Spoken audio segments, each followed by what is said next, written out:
আসসালামু আলাইকুম। আজকে আমি দুপুরের জন্য রান্না করব কাচকি মাছ। এর জন্য সবার প্রথমে আমি নিয়ে নিয়েছি শুকনা মরিচ। আর শুকনা মরিচগুলোকে আমি একটু কুসুম গরম পানিতে ভিজিয়ে রেখেছিলাম।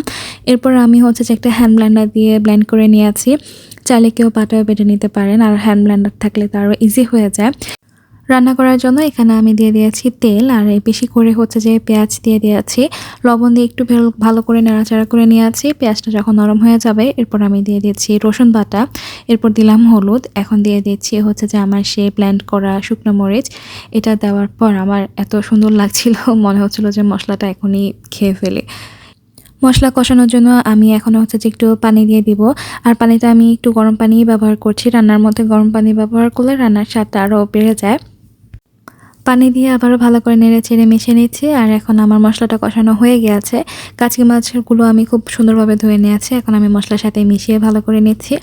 এরপর আমি ঢাকনা দিয়ে রেখে দিব। আর একটু পর আমি আবারও পানি দিয়ে ভালো করে মাছটা কষিয়ে নেব।